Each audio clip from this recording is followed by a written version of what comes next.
कि आगे गए ना बावड़े रहते भी सब जा, बिन साहेब की बंदगी कहीं ठो ठिकाना ना।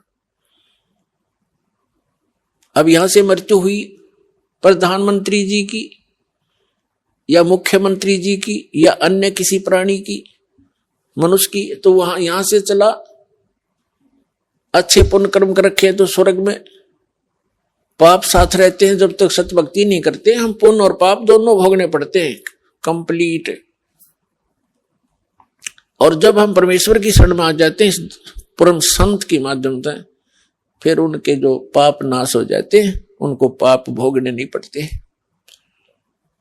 केवल पुण्य उनके शेष रह जाते हैं। उन पुण्यों को फिर हम साथ नहीं ले जाएंगे, वो पुण्य हमने यहाँ के इन भगवानों के जो यहाँ के इंचार्ज हैं और हमारे बहुत ज्यादा कर्जा हो चुका है इनका, सत साधना ना करके, जब तक हम परमात्मा कबीर जी की परमेश्वर जी की शरण में नहीं आएंगे तो हमें दोनों ही कष्ट, पुण्य भी और पाप भी दोनों भोगने पड़ते हैं।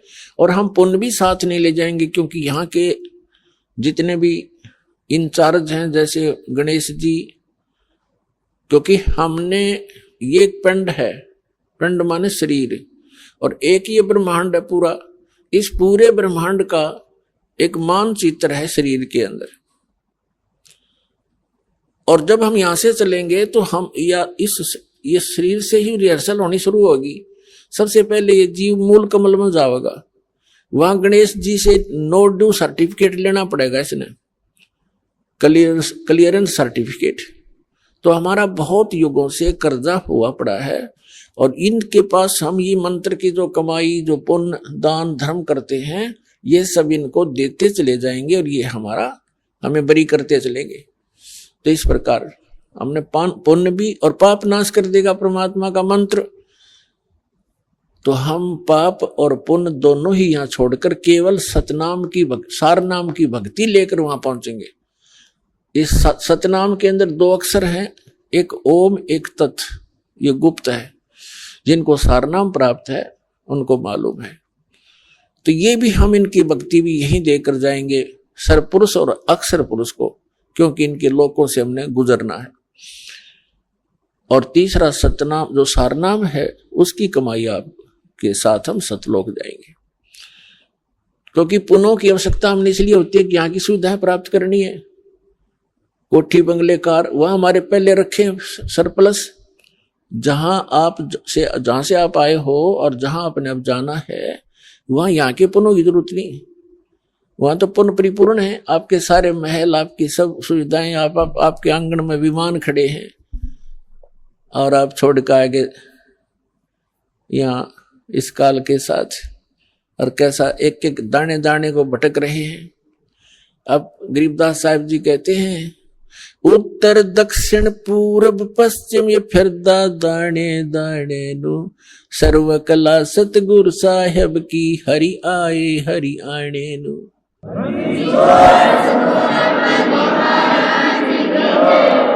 तो तुम एक एक दाने के लिए तरस रहे हो, भटक रहे हो।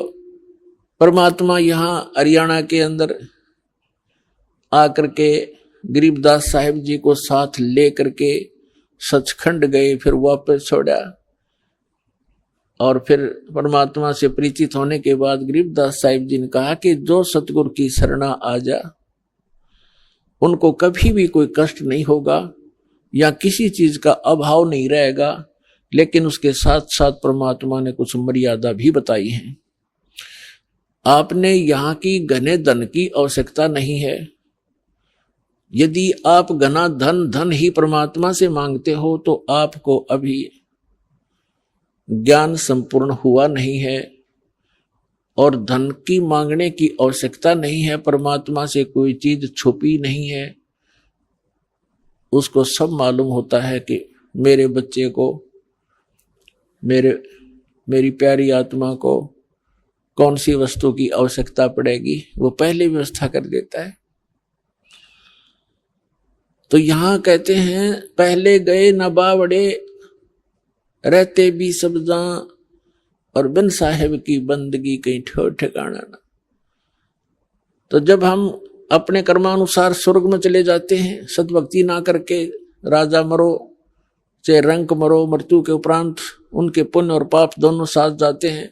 पुण्य के आधार से स्वर्ग में, स्वर्ग का जो पुण्य समाप्त हुआ फिर नरक में, नरक का स्वर्ग से कहो चलो, जैसे यहां से चलो स्वर्ग से फिर कहा चलो, फिर नरक में लाखों वर्ष पड़े रहे, बुरा हाल रहा, फिर कहा चलो, फिर गधा बनो, गधे की मृत्यु होती फिर चलो, कुत्ते की योनि में कुत्ता मर गया फिर चलो, सुअर की योनि में।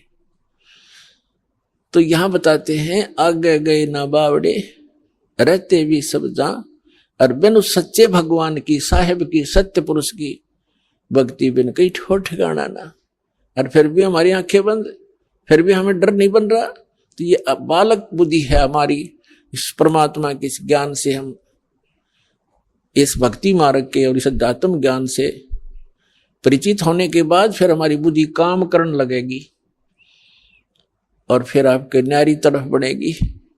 इसलिए आप जी को, सभी बहन भाइयों को, बच्चों को, बुजुर्गों को दास बार बार प्रार्थना करता है, परमात्मा के उस ज्ञान के आधार से संदेश देता है। आत्माओं, आप बालक हो, बच्चे हो, बिल्कुल नादान बालक, जो ये भी नहीं जानता कि मैं जिस गड्ढे में गिरने जा रहा हूं ये मेरी मृत्यु का कारण बन सकता है। आप ये भी नहीं जानते कि जिस सर्प को मैं पकड़ने जा रहा हूं ये आपको डस लेगा और आपकी जान का घातक, जीवन का घातक बन जाएगा। आप इतने अबोध हैं, आप ये नहीं जानते हो कि जो बिजली का तार नीचे टूट कर गिरा हुआ है, स्पार्किंग कर रहा है, लूज हो रहा है, उसको आतिशबाजी जानकर वो बालक नादान पकड़ने की चेष्टा करता है और मृत्यु को प्राप्त हो जाता है। तो पुण्यात्माओं, आप जी को जब इस गंदे लोक का ज्ञान होगा, आप जहां रह रहे हो, आप जिस माया रूपी सर्प को पकड़ने के लिए सारा जीवन बर्बाद कर देते हो, ये माया रूपी सर्प आपको खा जाएगा। लेकिन परमात्मा की शरण में आने के बाद आपको ये सर्प मिलेगा, लेकिन इसके दांत निकाल दिए जाएंगे। ये परमात्मा आपको धन देगा,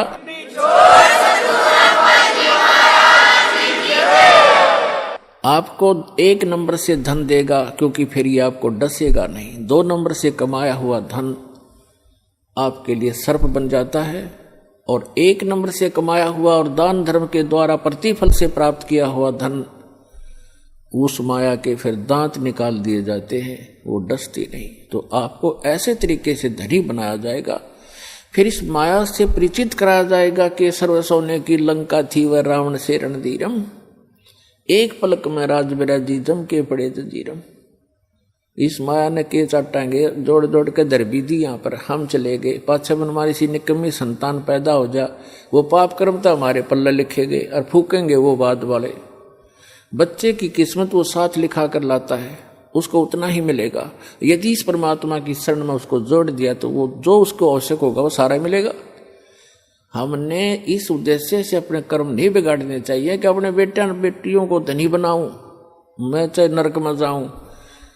इसको कहते हैं आप स्पार्किंग वाले तार को पकड़ने जा रहे होते हो, पकड़ रहे होते हो। अब क्या बताया है कि आप इतने बालक हो, परमात्मा ने इन 3-4 अमृतवाणी में क्या बताया है कि परमात्मा स्वरूप संत, परमात्मा की कृपा पात्र उस सतगुरु से जो उपदेश मिल जाता है, फिर आपको ये बातें याद आवेंगी कि हे परमात्मा, जब कितना कहर हमारे ऊपर टूट पड़ता यदि ये नाम ना मिलता। परमात्मा कहते हैं कि सतगुरु के उपदेश का लाया एक विचार, और जय सतगुरु मिलते नहीं जाते नरक द्वार।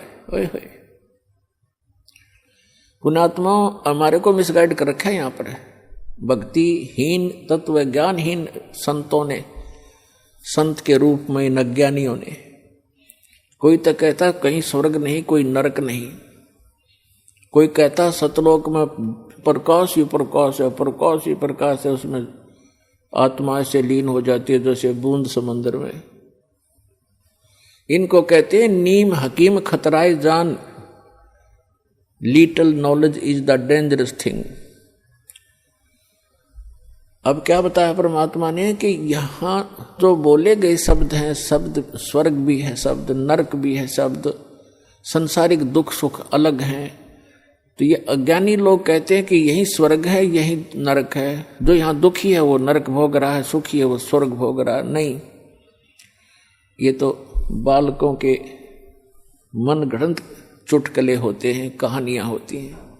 सदग्रंथों को आधार मानकर हमने अब पुनः अपना भक्ति मार्ग को सेट करना है, अपने भक्ति साधना को प्रफुल्लित करना है। तो क्या बताते हैं कि सतगुरु के उपदेश का लाया एक विचार, यदि सतगुरु मिलते नहीं जाते नरक द्वार। नरक द्वार में दूत सब करते खेचा ताण, उनसे कबू ना छूटता फिर फिरता चारों खान। जैसे नरक में जब डाला जाता है इन प्राणियों को, उस समय उसके भयंकर दुख को देखकर, उसकी षड्हांत को देखकर वो वापस भागते हैं, क्योंकि लाखों की संख्या में ठोके जाते हैं उसमें, और वो वापस भागते हैं।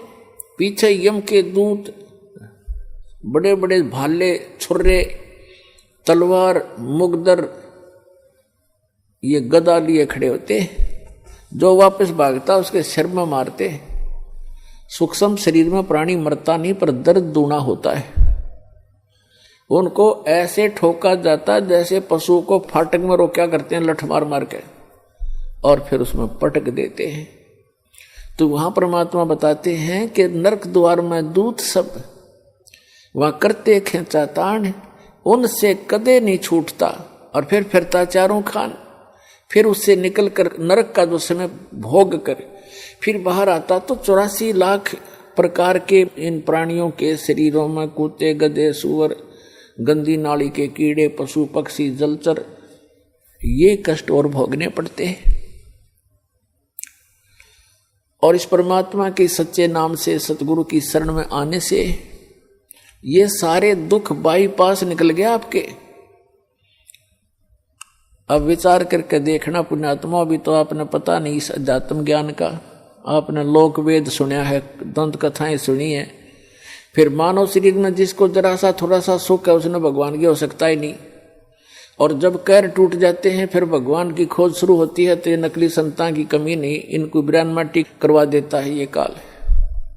लुटपेट कर आखिर में ये नास्तिक हो जाते हैं या मृत्यु को प्राप्त हो जाते हैं। दो ऑप्शन छोड़ता है। अब आपको परमात्मा मिले हैं, आपके अपने पिता मिले हैं। माता पिता कभी अपने बच्चे को दुख नहीं देगा, चाहे आप कितना दुखी हो ले।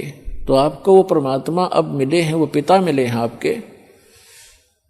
आप इसकी मर्यादा में रहना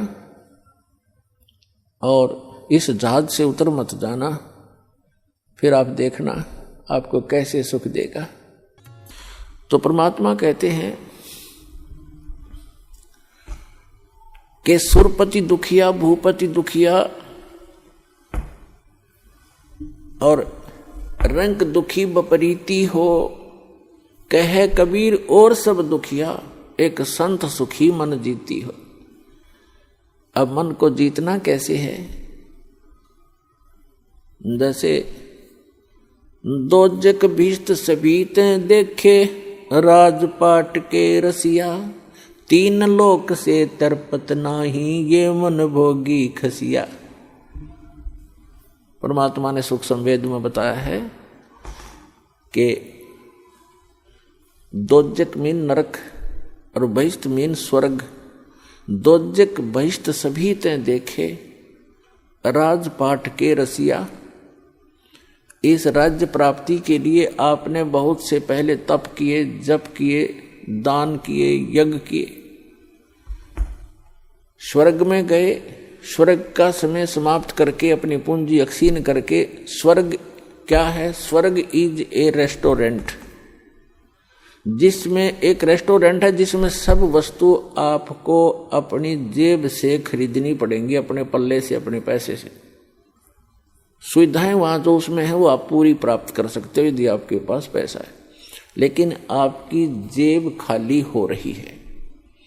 और जिस दिन आपकी जेब हल्की हो जाएगी अपने आप वहां से चल पड़ोगे या आपको रेस्टोरेंट से निकाल दिया जाएगा। तो इसी प्रकार स्वर्ग एक रेस्टोरेंट है जहां आप अपने पुण्यों का नाश करने के लिए जाते हो, कुछ दिनों की बकवाद वहां कराते हो, फिर नरक में भी जाते हो अपने किए हुए पाप कर्मों के आधार से। जब तक हमें ये सत साधना प्राप्त नहीं होती, सच्चे इस कबीर भगवान की और ये सतनाम की और सार नाम की, जब तक पूर्ण परमात्मा कबीर जी की सत साधना हमें नहीं मिलती, तब तक हम अपने दोनों कर्म भोगने पड़ते हैं, पुण्य भी और पाप भी। अभी तक आपने विधान सुना होगा कि जैसे कर्म करेगा वैसे फल देगा भगवान, बिल्कुल सही है। आपके जैसे कर्म पूर्व जन्म के हैं उनसे आपकी एक जीवन बन गया, किस्मत बना दी।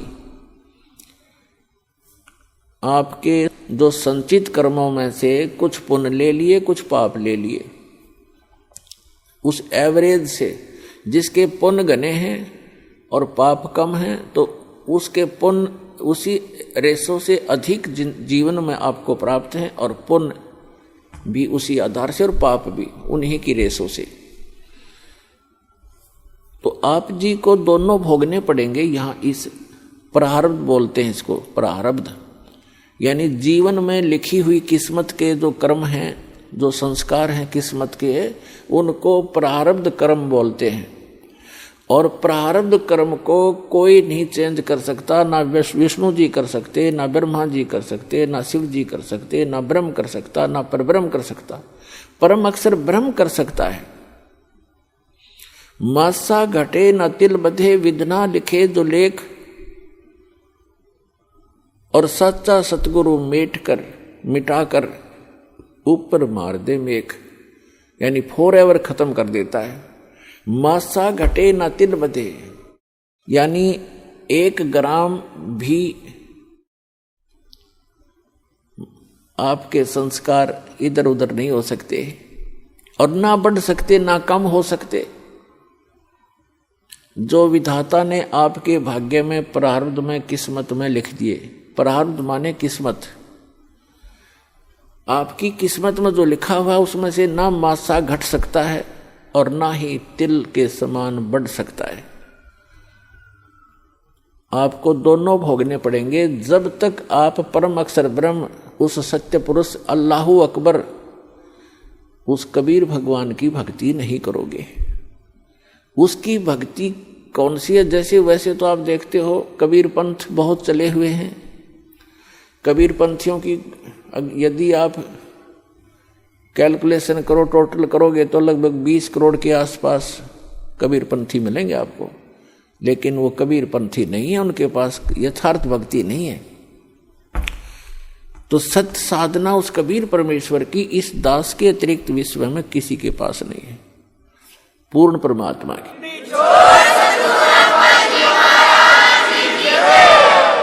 और उस सतलोक को प्राप्त करने की, जहां जाने के बाद साधक कभी दुखी नहीं होता। तो जो प्रसंग चल रहा है कि परमात्मा ने बताया है कि जब तक आप इस सत्य साधना को छोड़कर अन्य जो साधनाएं करते हो तो दोजक मीन नरक और बहिष्ठ मीन स्वर्ग। दोजक बहिष्ठ सभी ते देखे राजपाठ के रसिया, और 3 लोक से तरपत नाही ये मन भोगी खसिया। है अपने आत्मा परमात्मा के इन अनमोल वचनों को हृदय में जचा लो। ये कोई डूम भाट के गीत नहीं, एक परम पिता के बताया हुआ मार्ग है। अब प्रसंग चल रहा है कि दोजक भिष्ट सभी ते देखे राजपाट के रसिया। अन्य साधनाएं करके आप जी ने स्वर्ग भी प्राप्त किया और नरक भी, दोनों भोग लिए। और 3 लोक से तरपत नाही ये मन भोगी खसिया। तीन लोक भी यदि इस जीव को दे दे, इस मन की फिर भी तृप्ति नहीं है, सेटिस्फैक्शन नहीं है। क्यों नहीं है? क्योंकि आत्मा को ज्ञान नहीं है और मन उस शैतान का एजेंट है, काल का एजेंट है, ब्रह्म का। तो पुण्यात्माओं, तीन लोक से तृप्त नाही ये मन भोगी खसिया। जैसे कोई सरपंच बन जाता है गांव का प्रधान,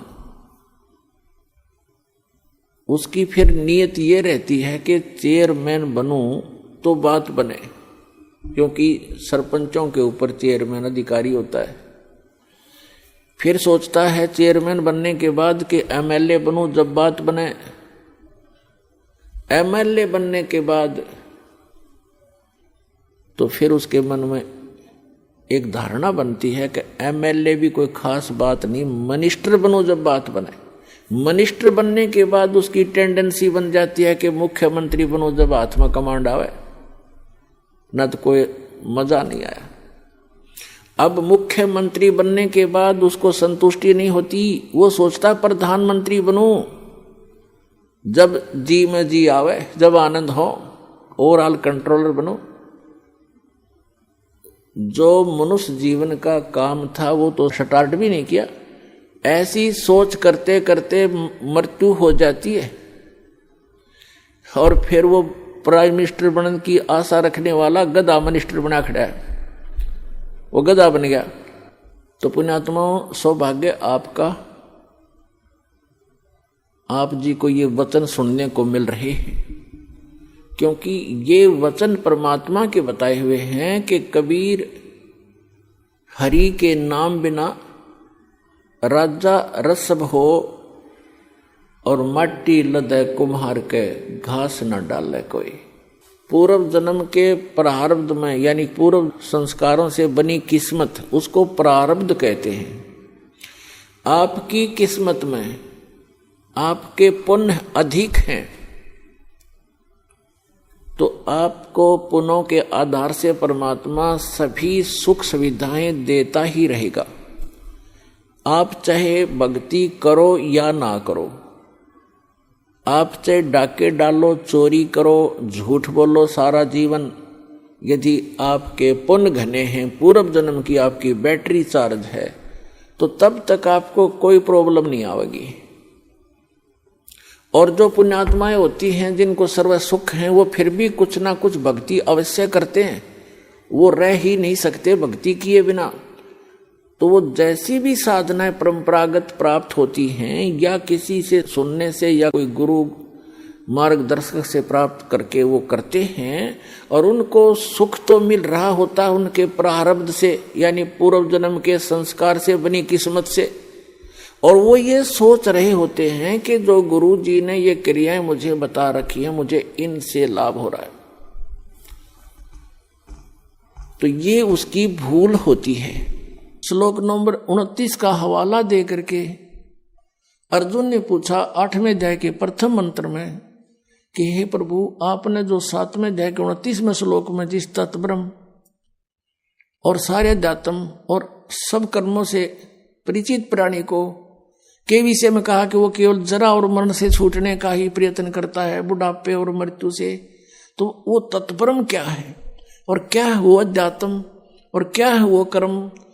अब अध्यात्म और वो कर्म क्या है और वो तत्ब्रह्म क्या है, वैसे तो उसने फैसला ही कर रखा है कि उसके बारे में अगर कंप्लीट नॉलेज चाहिए, स्पिरिचुअल नॉलेज, 4थे अध्याय के 34वें श्लोक में, तो उन तत्वदर्शी संतों से मिलो और वो तत्व ज्ञान बताएंगे। वो तत्व ज्ञान कौन सा है? 4थे अध्याय के 32वें श्लोक में कि वो सच्चिदानंद घन ब्रह्म, ब्रह्मणे मुखे, सच्चिदानंद घन ब्रह्म ने अपने मुख से बोलकर यथार्थ रूप में वो ज्ञान विस्तार से बताया है, अनुष्ठानों का, यज्ञों का, वो तत्व ज्ञान है। उसको तत्वदर्शी संत जानते हैं, मैं नहीं जानता।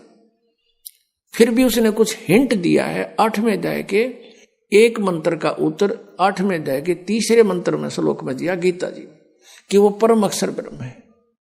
अब जहां आशा ताबाशा हुई परमात्मा का ये सूक्ष्म वेद का मंत्र है, जहां आशा ता बासा हुई और मन कर्म वचन सुमरियो सोई।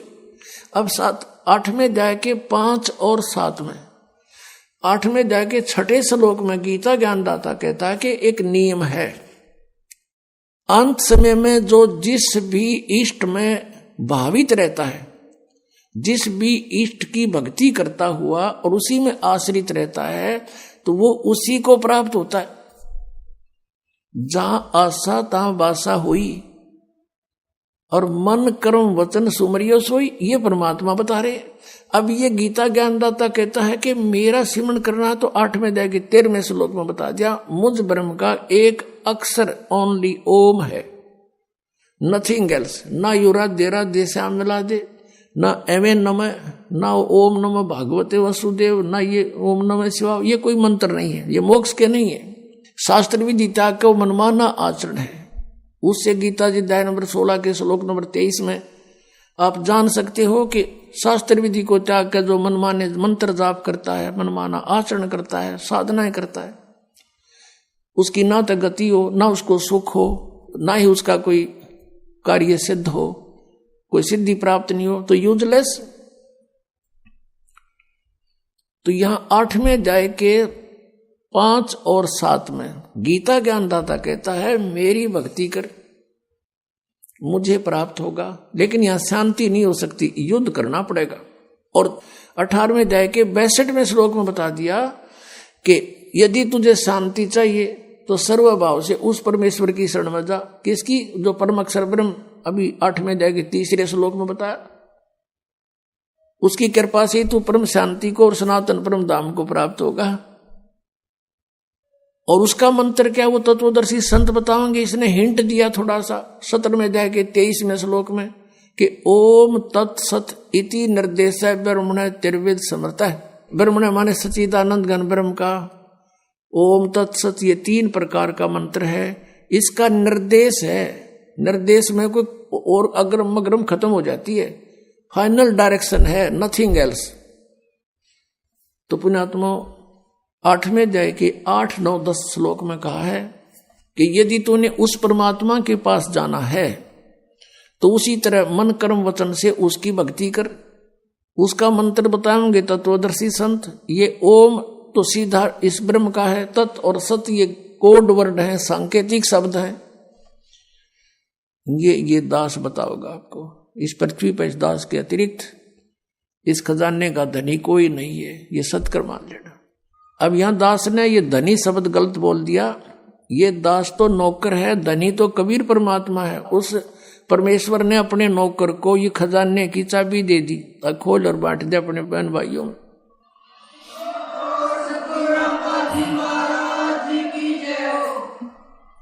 अब इसको प्राप्त करो और भक्ति।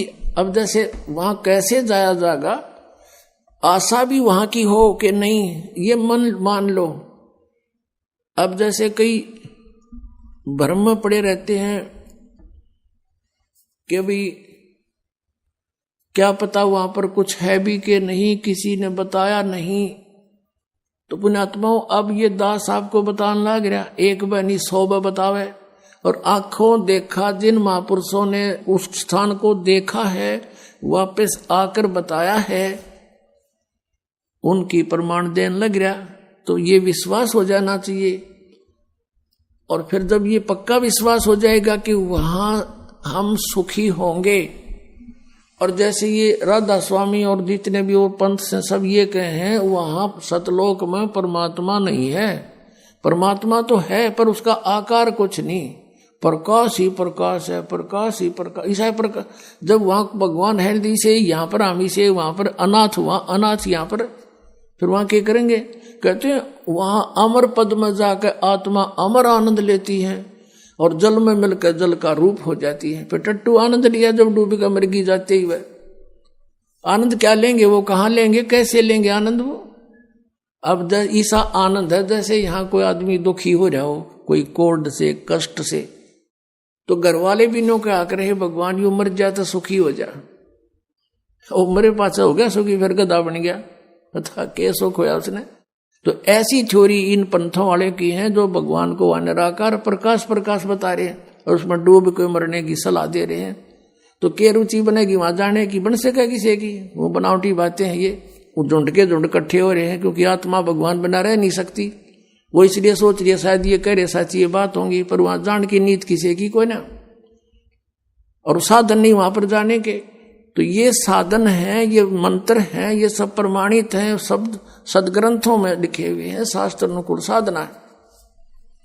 और जिन महापुरुषों ने भगवान की भक्ति करी उन्होंने भी यही मंत्र जाप किए। तो ये आपको भक्ति भक्ति करना शेष रह गया, ये अग्रम मग्रम खत्म होगी, शंका खत्म होगी आपकी। और जब तक शंका समाप्त नहीं होती हम भक्ति कर ही नहीं सकते। तो इस प्रकार वहां की कति पक्की आशा ला लो, यहां तो मृत्यु होगी, दोबारा जन्म हो गया तो वह बिरन माटी फेर शुरू, विवाह हो गया, रोजी रोटी की चिंता ना बनी तक, कोई बालक मर गया कोई बच गया, और फिर बुढ़ापा, फिर मृत्यु, फिर पशु पक्षियों की योनियों में धक्के खाने पड़ेंगे। तो इस तरह सारा प्लस माइनस करके और फाइनल फैसला कर ले प्राणी, ये भगवान यहां जन्म ना दियो, चाहे हमने तो राष्ट्रपति बनाता हुआ हमने इसकी जरूरत नहीं। इंद्र दाराज काग दा बेस्टा ना भोगा इंद्राणी नु, ऐसी आस्था बन जाए। इंद्र का राज भी काग का बीट। एक समय एक मानधाता नाम का चक्रवर्ती राजा था, पूरी पृथ्वी पर शासन था उसका, पूरी पृथ्वी का शासक था। और ये क्या करते हैं, कुछ वर्षों के बाद एक जांच करते हैं अपने शासन की, कि कहीं किसी मेरे अधीन राजा ने मेरी पराधीनता अस्वीकार तो नहीं कर दी है। घोड़ा छोड़ दिया जाता था जो राजा का पर्सनल औरस होता था, निजी घोड़ा राजा का, उसके ऊपर व्यक्ति कोई नहीं बैठता था। उसके गले में एक पंपलेट टांग देते थे, एक इश्तेहार लगा दिया जाता था, और उस पर लिख दिया जाता था कि जिस भी राजा को चक्रवर्ती राजा मानधाता चक्रवर्ती की पराधीनता अस्वीकार हो, वो इस घोड़े को बांध ले और युद्ध के लिए तैयार हो जा। राजा के पास 72 अक्षौणी सेना है, उसकी डिटेल लिख दी जाती थी कि ताकि खाम का कोई आग में हाथ ना दे बैठे, उसको पहले बता दें कि राजा के पास इतनी सेना भी है। तो वो पूरी पृथ्वी पर घोड़ा घूमे और साथ में हजारों की संख्या में सैनिक उसके साथ थे, घूमे आए। किसी ने घोड़े को नहीं पकड़ा, यानी इस पूरी पृथ्वी पर सभी ने उसकी पराधीनता स्वीकार थी। जब वो जा रहे थे तब भी चुनक ऋषि ने देखे कि घोड़े पर कोई भी नहीं सवार है और बाकी सब घोड़े पर बैठे हैं, क्या कारण है। वापस जब आए, ऋषि से रहा नहीं गया, उसने कारण जाना कि इस घोड़े पर क्यों नहीं बैठा भाई कोई भी, क्या बात है। तब उसको बताया गया कि राजा मानधाता चक्रवर्ती का घोड़ा है, इस पर किसी को अलाउड नहीं बैठने का, और इसके गले में जो पंपलेट लिखा है इसमें लिखा है ऐसे ऐसे, और ये पूरी पृथ्वी पर घूम आया है। किसी ने भी राजा के साथ युद्ध करने की चेष्टा नहीं की, किसी की हिम्मत नहीं बनी। अब चुनक ऋषि ने कहा कि क्या तुम्हारे चक्रवर्ती राजा मानधाता का किसी ने युद्ध नहीं स्वीकार किया? तो सैनिक तो होते ही हैं, ये कुबोल भी होता है एक आधा, जो सिपाही होते हैं। उसने कहा कि है किसी में हिम्मत, उसकी जाड़ फोड़ दें हम, हमारे राजा के पास 72 अक्षौणी सेना है। तो इस बात से ऋषि ने सोचा कि राजा में तो अभिमान हो गया और इसका अभिमान सेट करना चाहिए। उसके लिए चुनक ऋषि ने कहा कि भाई यदि मैं इस घोड़े को बांध लूं तो क्या हो। तब वो सैनिक कहने लगे कि अभी बताया था आपको क्या होगा कि राजा का युद्ध करना पड़ेगा। तो उसने कहा चुनक ऋषि ने कि मैंने राजा का युद्ध स्वीकार कर लिया। अब वो सैनिक कहने लगे रे कंगले, तेरे दाने खाने को नहीं, और युद्ध करेगा तुम मानधाता चक्रवर्ती राजा के साथ, अपनी माला जप ले चुपचाप, क्यों तेरी श्यामत आई है। तो चुनक ऋषि ने कहा कि भी कोई बात नहीं, मेरे भाग्य में ऐसा ही होगा, मैंने युद्ध स्वीकार कर लिया और बांध दो घोड़ा मेरे इस वृक्ष के साथ में। अब वो तो तैयार बैठे थे, उन्होंने बांध दिया घोड़ा। जाकर बता दिया राजा को कि आपका युद्ध चुनक ऋषि ने स्वीकार कर लिया। मंत्रियों ने सलाह दी कि राजन, आज एक व्यक्ति की हिम्मत हुई है, कल दूसरा इसी तरह गर्दन उठाएगा। हे राजन, ये तो रास्ता पड़ गया। और कहते हैं अंग्रेजी में nip the evil in the bud, कि बुराई को इसको शुरुआत में ही खत्म कर देना चाहिए। इस आधार से औरों को भय पैदा करने के लिए मानदाता चक्रवर्ती राजा ने अपनी 72 करोड़ सेना का, 72 अक्षौणी सेना को समझने के लिए, स्वाभाविक समझ लो 72 करोड़ सेना को 18-18 करोड़ की 4 टुकड़ी कर ली। प्रथम टुकड़ी एक बार 18 करोड़ सैनिक भेज दिए एक व्यक्ति को मारने के लिए। उधर से उस काल के पुजारी ने, चुनक ऋषि ने अपने सारे जीवन की साधना का एटम बम बना लिए, चार पुतली तैयार कर ली वचन से, और एक पुतली छोड़ दी, 18 करोड़ सेना का नाश कर दिया। राजा ने दूसरी टुकड़ी भेज दी, ऋषि ने दूसरा पुतली छोड़ दी, 18 करोड़ का उसने नाश कर दिया। ऐसे 72 करोड़ सेना का उस चुनक ऋषि ने विनाश कर डाला। अपने आत्माओं, वो ऋषि था, उसके शर्मदर्द था राजा के साथ पंगा लेना, साधुओं का काम अपना होता है। लेकिन इस काल ने ये करवाना होता है, रिमोट इसके हाथ में है, इनको एटम बम बना लेता है, और फिर इनके किए हुए कर्म इन्हीं के सिर पे रख देता है। अब चुनक ऋषि ने जो ओम नाम का जाप और हठ योग किया, उससे उसका तप बन गया, और ओम नाम के जाप से ब्रह्मलोक के लिए अधिकारी बन गया। और जो उसके बाद उसका पुण्य वहां समाप्त हो लेगा, ब्रह्मलोक में जाने के बाद वापस आएगा, पृथ्वी पर राजा बनेगा, तब से राज्य प्राप्त होता है।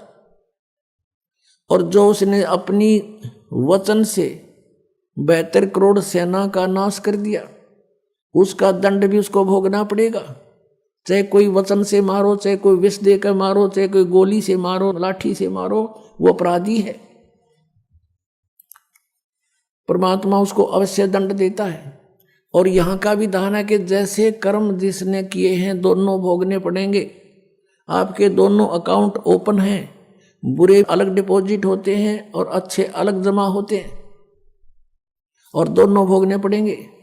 जब ये ऋषि अपने सब पुण्यों का नाश कर लेगा और राज्य भी भोग लेगा, उसके बाद ये कुत्ते की योनि में जाएगा, इसके सिर में कीड़े पड़ेंगे, और फिर ये सिर मारता फिरा करेगा। एक साधु और उसका शिष्य जा रहे थे, रास्ते में एक मछियारा मछली पकड़ रहा था और जाल भर के बाहर डाल देता था, तड़प तड़प के मर रही थी। उस शिष्य ने पूछा, हे गुरुदेव, इस अपराधी प्राणी को क्या दंड मिलेगा? गुरुजी चुप रहे कि आजा बेटा, फिर कभी बताऊंगा। 4-5 वर्ष के बाद गुरु शिष्य दोनों कहीं से गुजर रहे थे। वहां एक हाथी का बच्चा उछल कूद मचाता हुआ और 2 पेड़ों के बीच में फंस गया। वो बिल्कुल निकट निकट थे, उसमें से ऐसे झटकम पटकम होकर बाहर निकलने की खूब चेष्टा करते हुए उसकी सारी खाल छुल गई और किसी भी तरह वो बाहर अवश्य आ गया, लेकिन उसमें कीड़े पड़ गए उसके जख्म में, और वो पड़ा पड़ा चिल्ला रहा है और करोड़ों कीड़े उसको खा रहे हैं, नोच रहे हैं मोटे मोटे। तब शिष्य ने पूछा कि हे गुरुदेव, इस प्राणी को कौन सा दंड भोगने को मिल रहा है? उस समय गुरु ने मुंह खोला कि बेटा, आपको याद होगा एक समय एक मछियारा मछली पकड़ रहा था। कहाँ गुरुदेव, आपने प्रश्न किया था इसको क्या सजा मिलेगी? कहाँ गुरुदेव, कि ये वही मछियारा है, ये हाथी का बच्चा, और जितनी मछलियां आज इसके मांस को खा रहे हैं, नोच रहे हैं, ये कीड़े बनकर।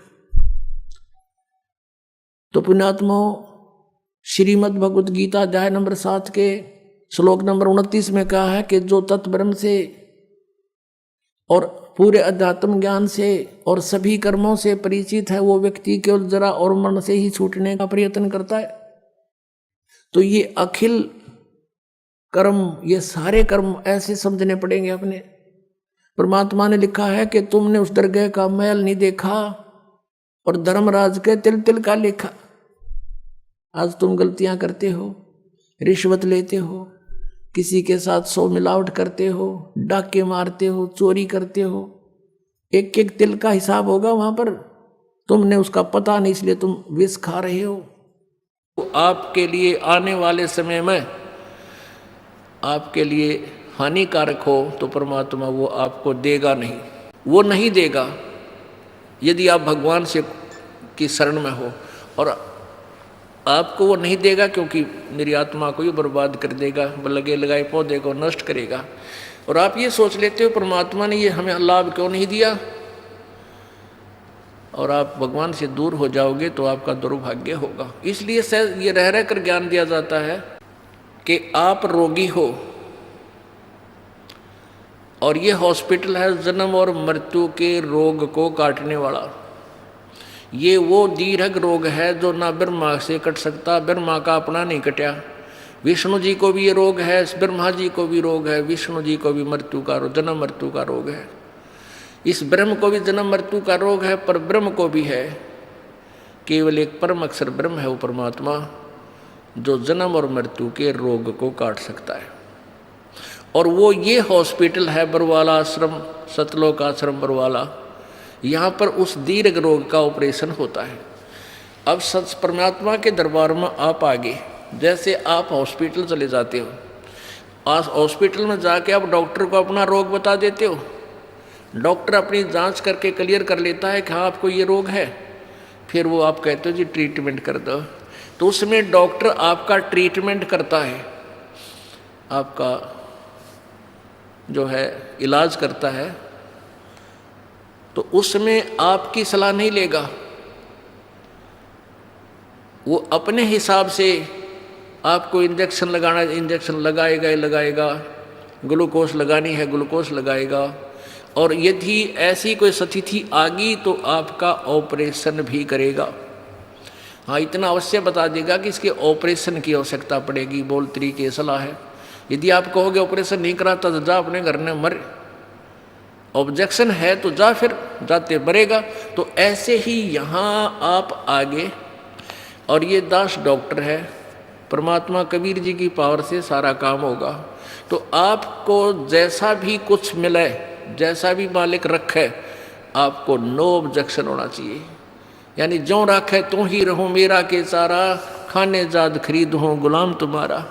परमात्मा जैसे भी आपको रखे, अब चाहे आपको ये दिखे कि हमारे ये हानि होगी, नहीं, हानि नहीं, ना जाने के बड़ा कहर टाल दिया आपका, आप नहीं सोच सकते, आप बालक हो। एक 2000 10,000 रुपये की हानि में आपका 10 लाख का नुकसान मिटा टाल देगा परमात्मा। और आप ये सोचोगे कि हमें ये हानि नहीं होनी चाहिए थी, हमने नाम भी ले रखा है, तो ये आपकी गलती है। पुण्यात्माओं, परमात्मा कबीर देव जो है ये हमारे पाप कर्मों का नाश कर देता है। अब जैसे आप सोचते हो कि भी हमें ये हानि नहीं होनी चाहिए थी, हमें ये नहीं होना चाहिए था, तो फिर आप इस भक्ति का लाभ प्राप्त नहीं कर सकते। जैसे आप यहाँ आए हो, आपको 1 2 3 लाभ तो परमात्मा कबीर जी अपने कोटे मत देगा, ऐसा लाभ देगा आप सोच भी नहीं सकते कि मुझे ऐसा सुख हो गया भगवान हे परमात्मा। अब यहाँ जो भाई बहन आते हैं जो 2 वर्ष 3 वर्ष के लग रहे हैं, 4 वर्ष के 5 वर्ष हो गए, वो शुरू में आते हैं जो तो ये कहे जी हमारा ये नुकसान हो गया, ये लाभ नहीं होता, ये बीमारी होगी, ऐसा नहीं होता। 2 वर्ष के बाद जो सच्चे दिल तो लगते हैं, नाम खंड नहीं करते, 2 वर्ष के बाद उनके पास जुबान नहीं रहती, हम के मांगा भगवान तो बिना मांगे देने लग जाता है, इतना सुख दे देगा आपको। अब वो जो नए नए आते हो तो अपने दुख बताते हैं, और उनको क्योंकि आपके पिछले पुण्य नहीं थे, बैटरी चार्ज नहीं थी, तभी तो आपको दुख हुआ, आपके प्रारब्ध में वो पाप थे। अब परमात्मा ने आते ही वो पाप काट के आपके सुख लिख दिए, तो अपने कोटे से आपको दिया। फिर आपको कहा जाता है कि बेटा बच्चा बेटी अब तू भक्ति करके ये अपनी कमाई स्वयं कर। 1 2 सुख तो इसलिए दिया जाता है कि ये पहचान ले कि भगवान है यहाँ पर, और फिर आपने स्वयं अपनी मजदूरी करनी पड़ेगी, तभी तुम सेठ होगे। तो यहाँ आते हो, जैसे कोई भक्त आता है, पहले तो आप सच्चे दिल से शुरू में लगते नहीं।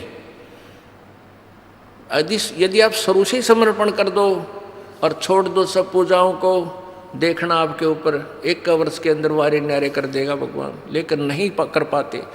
उसके लिए काल ने हमें कैसे बांध रखा, जैसे एक परिवार में एक आदमी नाम ले लिया एक व्यक्ति ने, और 5 व्यक्ति अनुपासना करने वाले, तो आपके नियम को वो खंड करवा देते हैं, और फिर आपको हानि होनी बराबर रह जाती है, वो लाभ पूरा नहीं मिलता।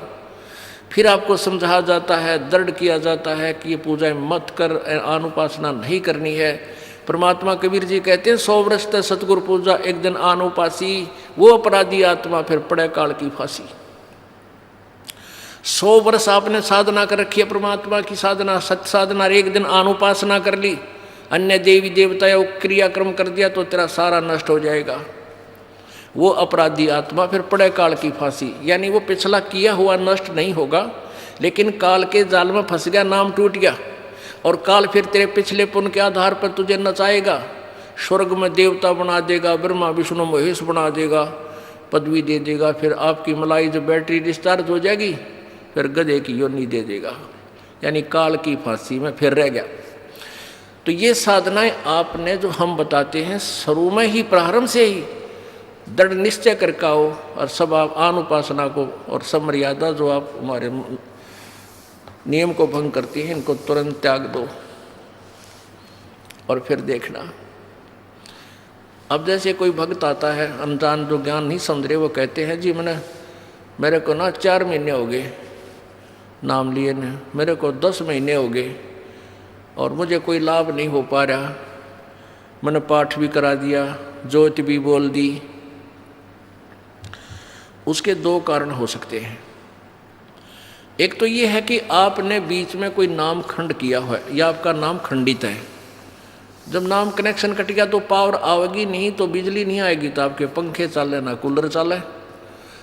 दूसरा ये कारण हो सकता है कि आप जैसे सर्दियों के मौसम में आपने स्वेटर भी पहन रखी है, जूते भी पहन रखे, और फिर भी आपको सर्दी लग रही है, तो क्या कारण है कि सर्दी घनी है। सर्दी घनी है तो उसका क्या उपाय है कि जर्सी और पहन, और जर्सी से भी सर्दी लग रही है तो कंबल और ले। उसका विकल्प यही है, और तरीका नहीं। अब कोई ये कहे कि मैंने स्वेटर भी पहन रखी और फिर भी सर्दी लगती है, क्या फ़ायदा हुआ, मैं तो स्वेटर निकाल कर फेंक देता हूँ, तो वो बोली बूझ होगा होता है। अब आपने नाम ले लिया, आपने जोत भी चढ़ा दी, जोत भी लगवा दी, धर्म पाठ भी करवा दिया, और फिर भी आपके ऊपर थोड़ी बहुत आपत्ति है, तो पाप कर्मों की सर्दी बहुत भयंकर है। यदि देखो आपने कंबल ओढ़ लिया, कंबल ओढ़े हुए हो और फिर भी सर्दी लग रही है, तो क्या उस कंबल को फेंक देने से सर्दी खत्म हो जाएगी? नमूनिया होगा। कंबल ने जितना उसकी क्षमता थी उतना प्रोटेक्शन आपका कर रखा है। अगर ये कंबल भी ना होता इतनी सर्दी में तो नमूनिया हो जाता आपको। तो ऐसे ही आपके ऊपर पाप कर्मों की सर्दी घनी है, और इतना कुछ धर्म करने के बाद भी थोड़ा बहुत ठूठा कितना हाथ पाँव ठंडे हो रहे हैं, तो क्या नाम छोड़ देने से आपको लाभ हो जाएगा? वो नाम रूपी कंबल को फेंक देने से, धर्म रूपी कंबल को फेंक देने से आपको हानि होगी। उसका तरीका है कि और बढ़ा, रजाई ओढ़नी पड़े, रजाई ओढ़, और आग बाल कर सेंकना पड़े तो आग बाल कर, हाथ पैर सेंक के अपना गर्मी प्राप्त कर। तो ऐसे ही इसी तरह धर्म और बढ़ा, पुण्य बढ़ा, पाठ और कर, जोत चढ़ा। जैसे एक टेबलेट थे, पेट का दर्द ठीक ना हुआ 2 ले, एक दिन बना हुआ तो लगातार 1-1 महीने भी गोलियां खानी पड़ जाती है, जब वो इलाज होगा उसी तरीके से। तो आपका जो ये पाप रूप कर्मी जो कर्म रूपी सर्दी से आप जो परेशान हैं, इसका यही तरीका है, और इसमें आपने पीछे नहीं हटना, आगे को बढ़ना चाहिए।